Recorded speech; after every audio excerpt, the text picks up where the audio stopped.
Hello friends, welcome to Creative Medicine. In this lecture, we will learn about. Hello friends, let us now learn some important points about a score which is called as model for end stage liver disease.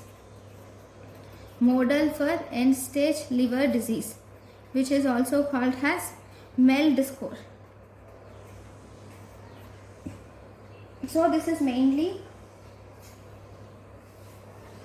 it is a scoring system it will use serum bilirubin, then serum creatinine and international normalized ratio or prothrombin.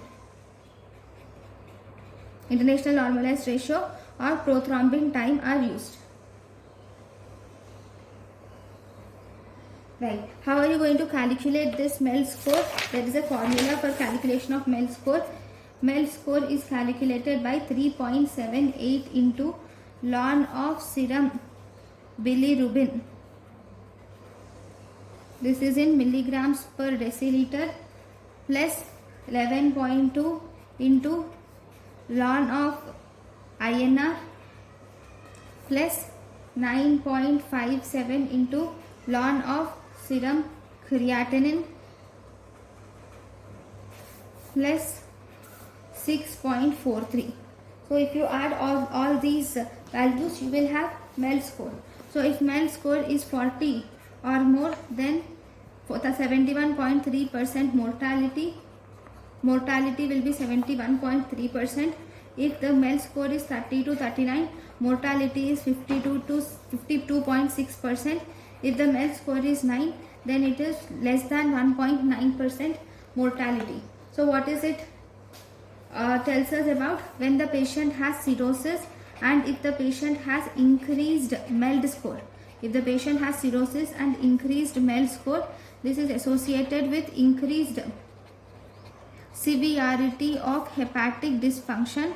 Now because of increased hepatic, this is associated with increased severity of hepatic dysfunction, and increased 3-month mortality risk will also increase.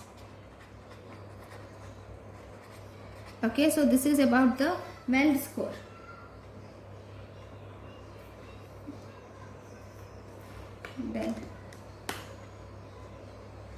Then we also have one more score which is important. So one more important thing is, if the MELD score is more than 14, then orthotopic liver transplantation can be done. If MELD score is more than 14, then orthoscopic liver transplantation can be done. In orthoscopic liver transplantation, HLA matching is not mandatory. HLA matching is not mandatory in liver transplantation. Okay, then let us learn. Then this is about the MELD score. Thank you for watching. Thank you and thank you for watching.